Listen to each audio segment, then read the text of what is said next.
Primeiramente eu quero agradecer a Deus pela oportunidade, né, de estar aqui, poder falar com vocês, poder falar com todos aqui, porque a minha vida é uma vida de libertação. Jesus, Jesus, Jesus, Jesus, Jesus, né? Porque foi essa a libertação da minha vida. Desde 2013, quando o Senhor definitivamente me libertou desta vida, uma vida de vícios. E hoje eu estou na mesma igreja, é uma igreja pentecostal, Proeza de Deus, lá no Jardim Ângela. Nós temos uma igreja no Caiçara, uma igreja no Morro do Índio. E onde eu me converti é uma igreja, acho que até menor que essa sala, mas é ali onde Deus fala, onde eu morrendo, porque é ali Jesus, a presença dele está ali, né? E a minha vida começou num mundo de muitos vícios, que eu não posso dizer que foi um só, porque não foi um só. Eu me lembro, hoje eu me recordo de muita coisa que eu não vi quando começou, né? Que quando começou eu tinha 13 anos, 12 para 13 anos, e eu comecei através da bebida. Eu sou lá do interior da Bahia, lá da região de Irecê. No sertão eu comecei a conhecer a bebida ali 13 anos. Eu me lembro muito bem que em um certo dia eu estava ali, meu pai ele era açougueiro, e é uma cidade muito precária, tinha uma sombra de uma planta, ele colocava ali uma banca e começava a manipular ali aquelas carnes para eu poder vender em feira livre no outro dia. E ali ele estava reunido com algumas pessoas, com alguns homens amigos dele. E eles estavam bebendo, e eu criança estava ali olhando ele trabalhar, porque eu gostava de ver ele trabalhando. E eu estava ali naquele momento. E os homens estavam bebendo ali, em um determinado momento, um me ofereceu uma bebida. Era muito aventureiro, muito arteiro, como as pessoas diziam ali. Eu bebi aquela bebida. E a partir dali, tudo passou a ser diferente. Eu passei a buscar mais coisas assim que me traziam adrenalina, aventuras, de me distanciar de casa o dia inteiro, de ir onde eu não podia, de entrar onde eu não podia, de fazer coisas que as pessoas me aconselhavam a não fazer. E aquele desejo de cada vez mais estar fazendo aquilo que a minha família me reprimia, que o meu pai dizia para não fazer, que a minha mãe dizia para não fazer, de brigar na rua, a adrenalina de brigar, a adrenalina do confronto de um com o outro, de poder tomar uma pancada, de dar uma pancada, de machucar a outra pessoa. Aquilo ali me trazia prazer, e cada vez mais prazer. Eu fui crescendo desse jeito.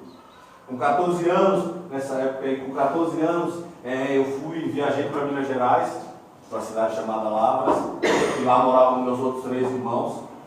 E ali a cidade era bem maior, as aventuras eram maiores, a adrenalina era maior, as drogas eram mais potentes, porque com 13 anos lá eu comecei a beber e eu conhecia a maconha também, né? Porque aí eu comecei a ouvir rap, né? Não tenho nada contra o rap, porque, né, não tenho nada contra, mas a letra era muito, me impressionava. Era pesada, tinha certas palavras que eu conhecia, palavras novas, rima, e aquilo ali me prendia. E eu fui me direcionando, eu conheci um grupo chamado Planet Rap, que falava muito de maconha, desse grupo, e eu sabia todas aquelas músicas dele. E aí eu já tinha uma sensação de liberdade maior, né? Já tinha uma sensação de que eu era mais livre, por estar num ambiente maior e poder, e estava trabalhando, estudando, nunca deixei de estudar, nunca deixei de trabalhar também, graças a Deus.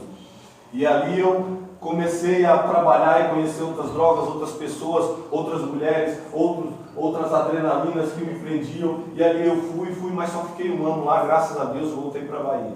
Só que voltei muito mais desafiador, voltei muito mais perigoso para mim mesmo e para quem estava ao meu redor. Voltei muito mais agressivo, voltei com um poder de insultar muito maior, de provocar, de procurar aquilo ali, uma adrenalina maior, um confronto maior. Me envolvi em muita confusão. E ali foi aumentando o desejo pelo álcool, o desejo pela maconha, porque eu tinha a vontade de usar cada vez mais, a vontade de sentir aquele efeito cada vez mais. E aí eu acordava no outro dia, existia a depressão pós-droga, mas eu não sabia ainda o que era aquilo. Eu achava que era só uma consequência, eu usava, ia dormir, no outro dia eu acordava, parece que eu não tinha usado nada, não queria mais. E os anos foram se passando e foi aumentando o desejo. Muitas vezes eu não tinha dinheiro, mas tinha amizades, entre aspas, né? Tinha amizades ali que conseguia, porque quando eu tinha também, eu proporcionava para eles aquilo. E ali fui sendo usado cada vez mais pelo diabo para fazer esse tipo de coisa. Não enxergava o amor da família, que brigava, que reclamava, que falava para não fazer, que queria dentro de casa. E eu não via aquilo. Aquilo para mim, aquilo que eles falavam para mim, era uma prisão. Respeitar o meu pai, respeitar a minha mãe, ficar em casa ali, em vez de estar na rua correndo perigo, risco de vida, aquilo para mim era ser aprisionado. A liberdade para mim era estar usando drogas na rua, era estar muito louco, chegar em casa cego, não saber como chegou em casa. Muitas vezes eu cheguei ao ponto de não ter álcool para beber, eu bebia perfume. Bebi perfume muitas vezes, só para sentir o efeito, para não ficar no meu efeito normal, mas com algum efeito ali, para colocar algum efeito no meu corpo, para sair do normal, para quebrar aquele normal. Não conseguia ver, não conseguia enxergar a felicidade em estar vivo, em poder abraçar o meu pai, a minha mãe, saber que eles estavam ali trabalhando em tudo, para poder proporcionar para mim o que eles podiam de melhor, que na minha visão não era o melhor. Eu me sentia ali, diminuído, tinha um complexo de inferioridade. Eu quebrava aquele complexo de inferioridade, estando sob efeito, para não aceitar provocação, para não aceitar. Tinha medo de ser provocado, de ser humilhado, por ser negro, por ser pobre, por não ser tão inteligente quanto eu queria, mas não buscava estudar, buscava estar praticando outras coisas. Os anos foram se passando, irmãos, e foram muitas brigas. Briga de rua, briga em casa. Foi muita coisa. Tenho as marcas que a vida me deixou, marcas de pancada, marcas de pedrada, marcas de tudo que a vida deixou. Uma vida que eu não enxergava, eu achava que ali eu estava sendo livre. Aquilo para mim era uma liberdade de poder ir, de poder voltar aonde eu quisesse, de não aceitar a provocação de ninguém, de se eu não ficar contente com aquilo que alguém me falou, a gente alterava e os ânimos se alteravam e a gente partia para a porrada e brigava mesmo. E acabou. Era assim. E os anos foram se passando. Hoje eu cheguei em casa, cheguei até um pouco atrasado, meus irmãos, vocês me desculpem, porque eu fui num passeio de família. Glória a Deus, graças a Deus. Coisa que eu nunca enxerguei prazer quando eu vivia nessa vida. Para mim, estar com a família não era prazeroso. Estar dentro de casa não era prazeroso. Prazeroso era estar na rua. Prazeroso era estar entre pessoas que não tinham amor nenhum por mim, mas a gente usava droga, a gente saía para desafiar os outros na rua, a gente corria risco de vida, a adrenalina batia quando eu estava com eles. Então o vício não era também só das drogas, mas também da adrenalina. E havia um domínio do diabo sobre a minha vida que eu não enxergava. Para mim eu estava liberto, para mim eu estava livre, não estava nem aí, tive muita chance de participar de reuniões como essa, mas eu não quis. Muitas vezes as pessoas falavam de Deus para mim e eu dizia nunca que eu vou ser crente.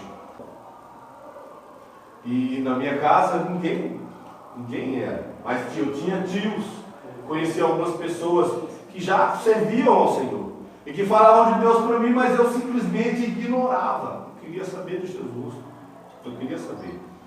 Só que até aí, irmãos, chegou um ponto naquela cidade que para todo lugar que eu ia tinha um inimigo. Se não tinha um inimigo, tinha a polícia. E a cidade já era pequena, então ficou menor ainda.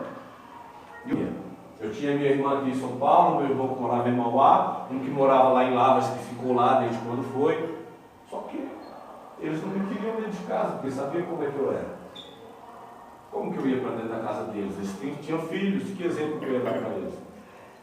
Mas aí Jesus, com sua mão poderosa, tocou no coração da minha irmã aqui, que morava aqui em São Paulo, e ela já era casada com um rapaz de lá também, que morava aqui, e eles abriram as portas da casa dele, as portas do coração dele para mim vir para cá. E aqui eu vim, irmão, só que quando eu vim para cá, aí foi que a coisa ficou feia mesmo. Eu cheguei em São Paulo, se eu saio segunda tem tudo, qualquer hora que eu sair. Se eu saio terça tem tudo, quarta tem tudo, quinta tem tudo, sexta tem tudo, eu tenho emprego, eu trabalhava, sempre trabalhei, graças a Deus. Graças a Deus. Tive muitos convites para ser traficante, mas eu não aceitei. Tive muitos convites para ir roubar, mas eu não aceitei.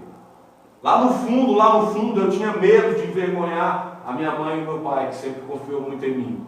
Eu pensava muito quando eu cheguei aqui em São Paulo, eu vou entrar nessa biqueira, eu vou vender e eu vou ficar preso, e aí?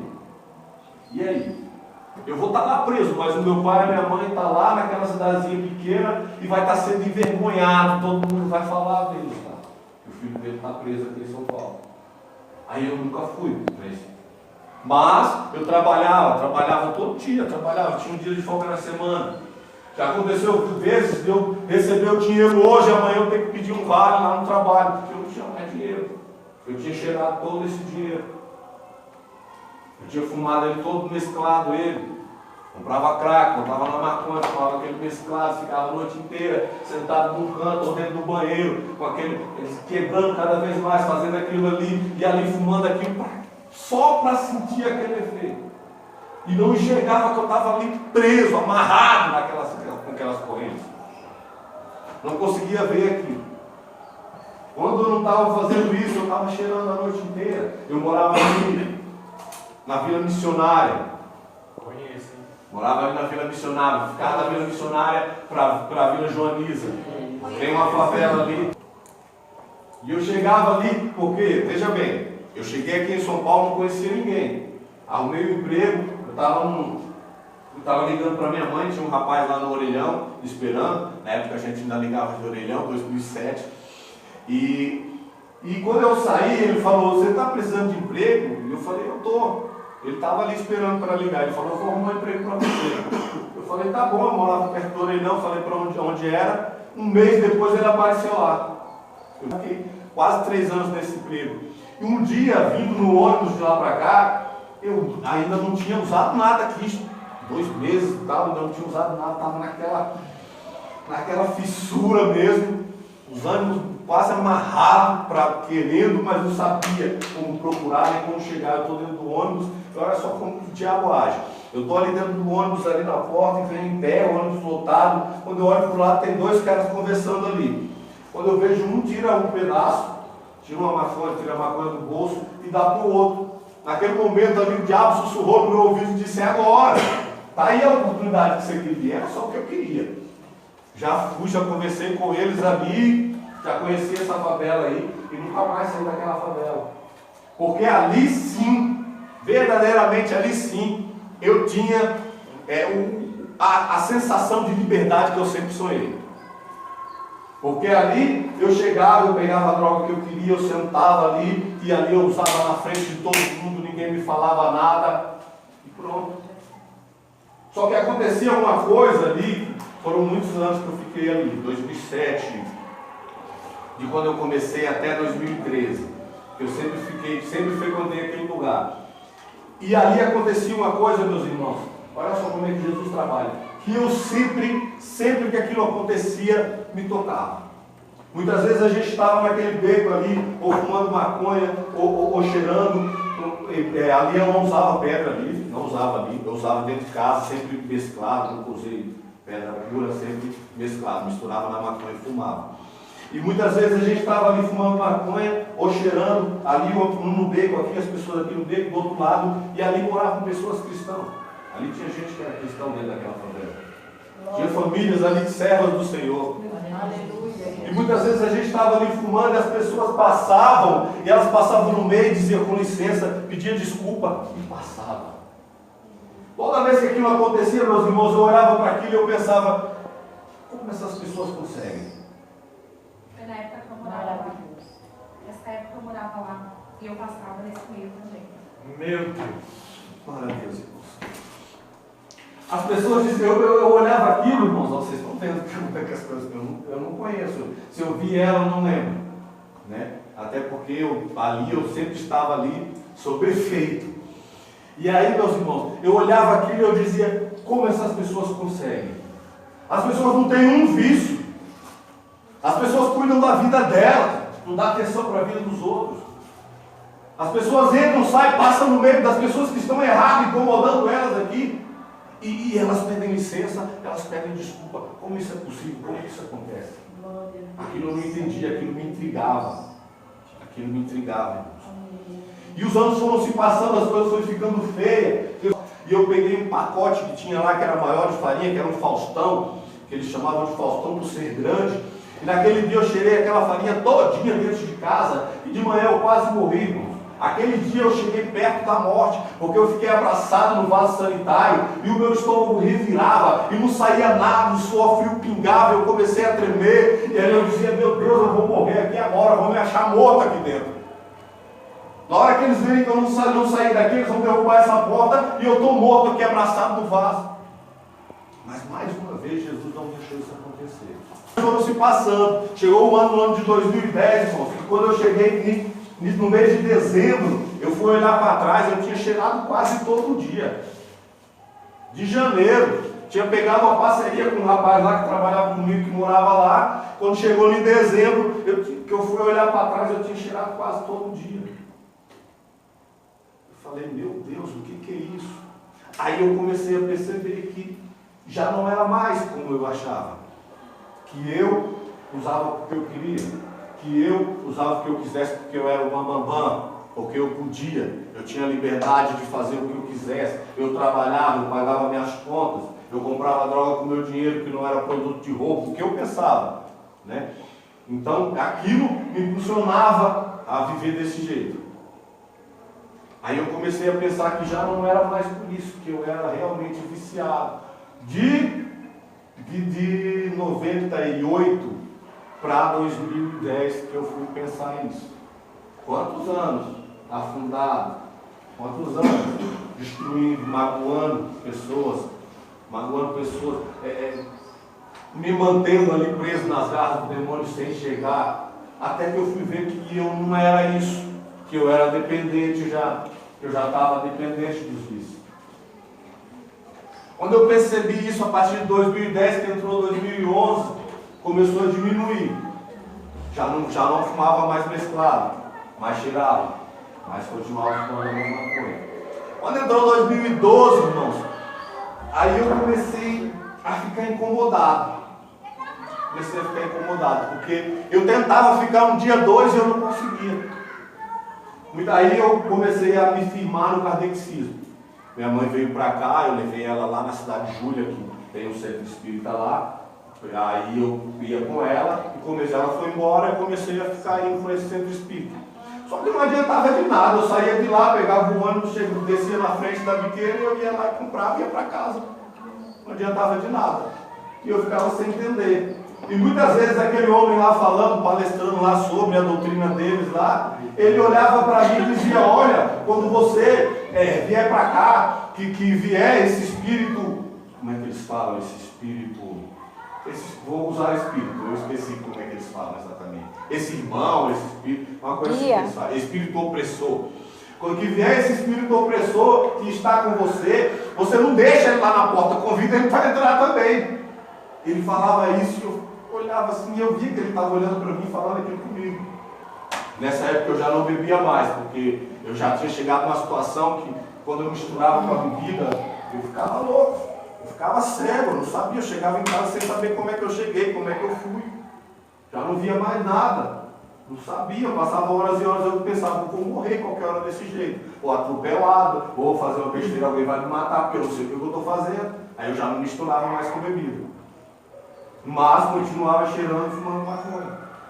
Chegou 2013, irmãos, eu já estava agoniado, desesperado, porque eu não conseguia mais ficar 2 dias. Não conseguia ficar 2 dias sem cheirar, 3 dias sem cheirar. Maconha eu fumava todo dia. Eu fumava para dormir, deixava enrolar para me fumar de manhã na hora que eu acordasse, para poder ir trabalhar. Senão eu não comia, senão não tinha ânimo, não tinha impulso para ir trabalhar. E aí, o que aconteceu? Quando chegou 2013, eu comecei a ficar agoniado, muito incomodado com isso. Porque eu não conseguia mais. Falava, meu Deus, eu via as pessoas sendo internadas, pessoas indo para a casa de recuperação, e eu dizia, meu Deus, eu não quero isso para isso, eu não vou para isso. Eu posso, mas não podia. Eu via que eu não podia. Aí, quando chegou nesse 2012 para 2013, irmãos, teve um dia que eu estava tão agoniado, tão desesperado dentro de casa, eu comecei a chorar. Deitei na cama, cheirado, louco, alucinado, não estava vendo o bicho, mas estava com um olho desse tamanho, não conseguia dormir, rebolava de um lado para o outro, não conseguia dormir, eu comecei a chorar desesperado. Comecei a chorar desesperado, porque eu não conseguia dormir, não conseguia me livrar daquilo. E eu estava vendo que eu não conseguia mais ficar 2 dias sem usar aquilo. Eu disse, isso vai me matar. Isso vai me matar. Comecei a falar com Deus. E lembrei mais uma vez da cena que eu via lá dentro daquela favela. Olha, irmão, você que é cristão, você que conhece Jesus, você tem que agir como Jesus. Não tem jeito. Não tem jeito. Muitas vezes não vai ser falando, muitas vezes não vai ser isso, aquilo. Você vai achar que a pessoa nem está te ouvindo. Mas nas tuas atitudes, é onde a pessoa vai realmente ver a Cristo e vai ser tocada por aquilo. Hoje eu digo isso para vocês com toda certeza. Porque nessa hora, irmão, nessa hora que eu estava ali, agoniado, louco, doido, chorando, sem conseguir dormir, desesperado, vendo que eu não conseguia mais me livrar daquilo, que o vício estava maior, que o diabo estava maior sobre a minha vida, eu comecei a me lembrar da cena que eu via lá sempre.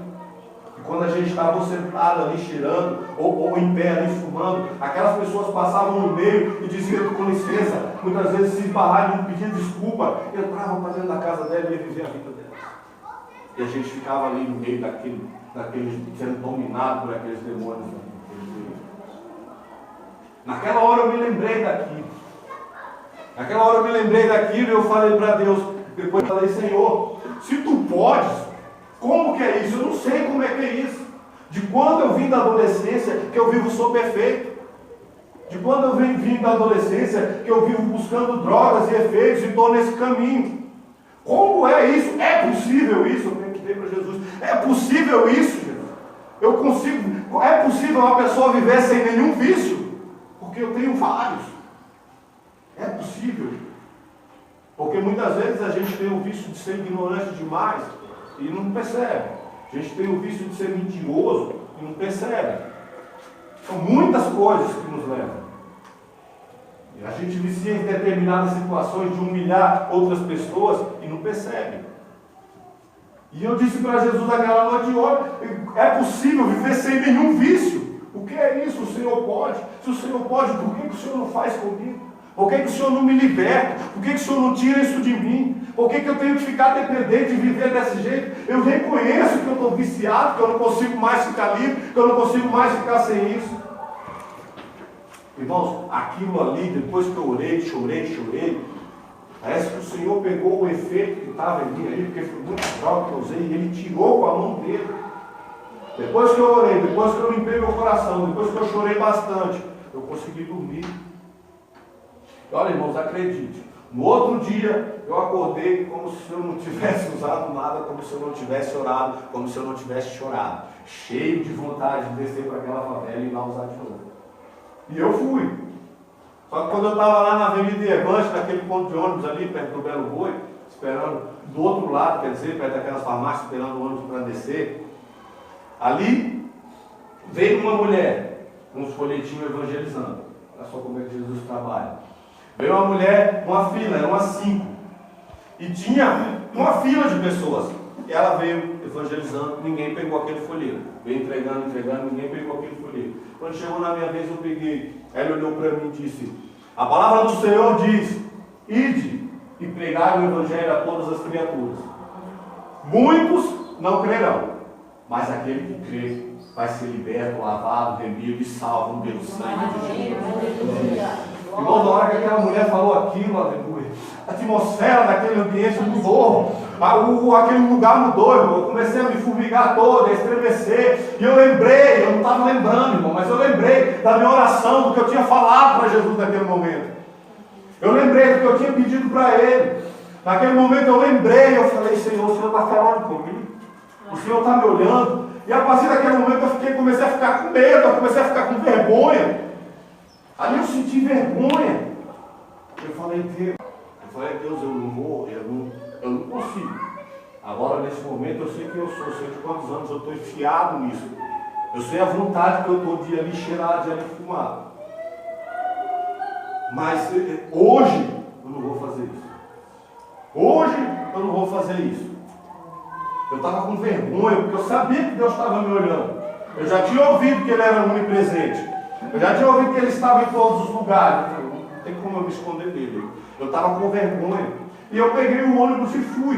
E aquele dia, eu não usei nada. Só que eu também não comi. E eu também não dormi. Eu só comia sob efeito. Mas aquele dia eu não usei. Não usei, mas também não comi, mas também não dormi. Fiquei atormentado. No outro dia eu desci lá, não cheirei mais, mas fumei maconha. Só que quando eu voltei para casa, irmãos, eu vou falar uma coisa para vocês. Eu voltei arrependido. Eu voltei envergonhado. Porque eu sabia que ali, a minha irmã que morava ali no quintal comigo não estava me vendo. Meu patrão não estava me vendo. Meu pai e minha mãe não estavam me vendo. Mas Deus estava me vendo. Deus estava me vendo.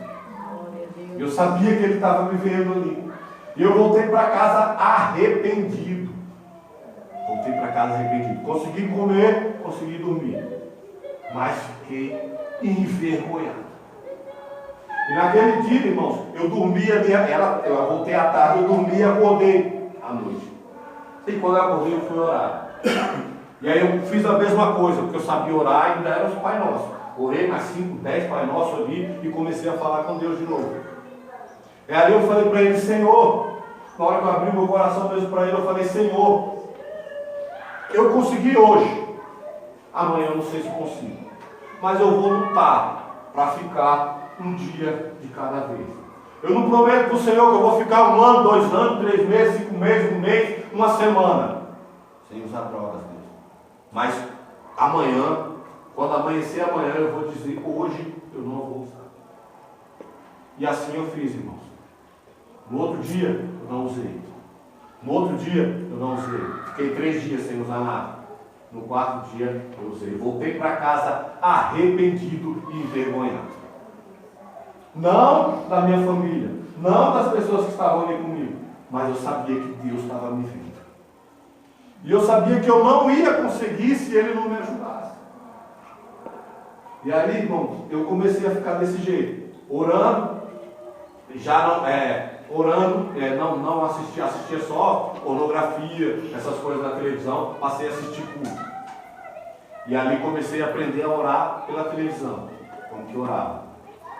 E aí o que eu fiz? Comecei a orar diferente, não só naquele Pai Nosso repetido. Comecei a orar o Pai Nosso uma vez e começar a falar com Deus, começar a falar com Jesus, abrir o coração. Irmãos, e todo dia quando eu acordava eu dizia, olha, hoje eu não vou usar. Senhor, se eu cair, o Senhor me perdoe. Comecei a ficar 3 dias, aí comecei a aumentar 5 dias, 1 semana, aí usava de novo, caía, voltava para casa arrependido e envergonhado, porque Deus estava me vendo. Mas orava e dizia para Ele, Senhor, eu consegui ficar 1 semana, eu vou ficar 2. Consegui ficar 2. Caí de novo. Voltei, cheguei de novo, fumei maconha de novo. Aí comecei a orar de novo, dizer, Senhor, já fiquei 2 semanas, vou ficar 3. Caí de novo, vou ficar 1 mês. Quando eu fiquei 1 mês, sem usar nada, apareceu, eu trabalhava na churrascaria Gril Prazer da Carne, apareceu uma pessoa lá. E muitos tinham falado de Jesus para mim, mas eu não tinha ouvido. Apareceu uma pessoa lá para trabalhar lá naquele ambiente. E pela possibilidade que a gente trabalhava ali durante o dia, eu comecei a conversar com aquela pessoa. A pessoa começou a falar de Jesus para mim. Ela começou a falar sobre igreja. Mas eu não dava muita atenção. Falava para ela, não, eu sou kardecista. Mas não, eu ia lá, mas nem levava a sério também. Ia lá porque foi o que me ensinaram. Né? Ia lá talvez porque o diabo me levava para eu ficar cada vez mais dominado ali, iludido. E a pessoa começou a falar de mim, começou a falar de igreja, começou a falar de Jesus, começou a falar de milagres. E eu comecei a interessar por aquela história. Eu sei que foi indo, nós acabamos nos envolvendo. E um dia aquela pessoa me convidou para ir na igreja. E eu fui à igreja pela primeira vez, mas fui com medo. Sabe por que eu fui com medo?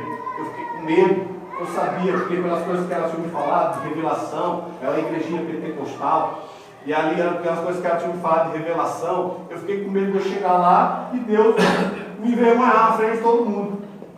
Mas eu fui. Fui no culto a primeira vez, eu não consegui ficar dentro do culto, ficava saindo lá para fora toda hora, não consegui ficar lá dentro sentado. Mas fui no culto a primeira vez, fui a segunda, fui a terceira, fui gostando daquilo. Só que chegou um tempo que o envolvimento com a pessoa acabou e eu me afastei da igreja. Fui trabalhar em outro lugar. E no outro lugar, por incrível que pareça, as pessoas vinham falar comigo, pedir conselho, conversar, chorando às vezes, como se eu fosse um pastor. E eu ficava olhando aquilo, e as pessoas perguntavam para mim, eu conversava com elas, as pessoas perguntavam para mim, você é evangélico? E eu dizia, eu sou. Eu não era, eu não estava, né? Você é cristão? E eu dizia, eu sou. Mas era mentira, porque eu não estava lá, filho, mas já tinha ido na igreja algumas vezes. E aí Deus começou a me incomodar. Eu trabalhava lá no estado da Portuguesa, morava na missionária. E eu falei um dia para Deus em oração, já estava orando, falei um dia para Deus em oração, Senhor, se o Senhor me der um emprego mais perto de casa, eu volto para a igreja. No outro dia eu entrei dentro do ônibus, encontrei o gerente do Botequim Santo Antônio, o cara olhou para mim e falou, rapaz, onde é que você estava? Aí ele me chamou para trabalhar com ele ali na Chácara Santo Antônio. No outro dia, eu saí de lá onde eu estava, fui para a Chácara Santo Antônio e voltei para a igreja. Morava na Vila Missionária e fiquei indo para a igreja lá no Jardim Ângelo. Por que eu fiquei indo lá? Porque eu ainda tinha vergonha. Eu ainda tinha vergonha de pegar uma Bíblia, botar debaixo do braço e ir para a igreja. Porque o que as pessoas que conviviam ali comigo todos aqueles anos iam dizer de mim? É isso que eu pensava. Só que Deus foi trabalhando. Quando eu cheguei naquela igreja, meus irmãos, eu lembro como hoje, no segundo culto, a pastora estava pregando lá, quando eu entrei, ela ficou olhando para mim. Eu sem entender nada, não sabia o que era revelação. Quando eu cheguei lá, ela começou a falar algumas coisas para mim no segundo culto, começou a revelar a minha vida inteira. Eu não sabia o que era aquilo. No segundo culto aconteceu a mesma coisa, eu falei, Jesus, o Senhor contou minha vida toda para esse povo. Só que eu continuei, quando eu comecei a trabalhar na Chácara Santo Antônio, que eu voltei para lá, irmãos, aí eu comecei a conhecer realmente o poder de Jesus. E comecei a orar de verdade. E comecei a conversar com ele de verdade em oração. E comecei a ter força. Porque nessa época que eu comecei a ir para a igreja, eu já não caía mais. Já não caía mais. Eu já tinha ficado 1 mês, 2, 3, 4. E já eu já comecei a ter mais força. Comecei a não cair mais. Comecei a não usar mais. E comecei a viver sem vício. E esse ano era? 2013. Aí quando eu voltei para a igreja, eu cheguei na irmã e falei, o que é preciso para eu me batizar? E ela ficou surpresa, porque ela não acreditava. Só que, irmãos, eu tive que tomar uma decisão. Eu tive que tomar uma decisão na minha vida. Eu precisava levar mais aquilo a sério. Se eu tinha todo o impulsionamento para viver como eu vivi dentro daqueles vícios, por que agora que eu conseguia ficar meses e meses sem usar nada, eu não tinha força, atitude para andar neste caminho? E vendo já o que Jesus tinha feito, me suprindo de todas as coisas. Porque quando eu passei aí, as provas vieram. E aí eu comecei a me fortalecer. E me batizei na igreja. Me batizei na igreja, continuei cada vez mais firme. Fui levantado lá como diácono, como cooperador, depois como diácono. Hoje eu sou presbítero na casa do Senhor. Amém. Glória a Deus.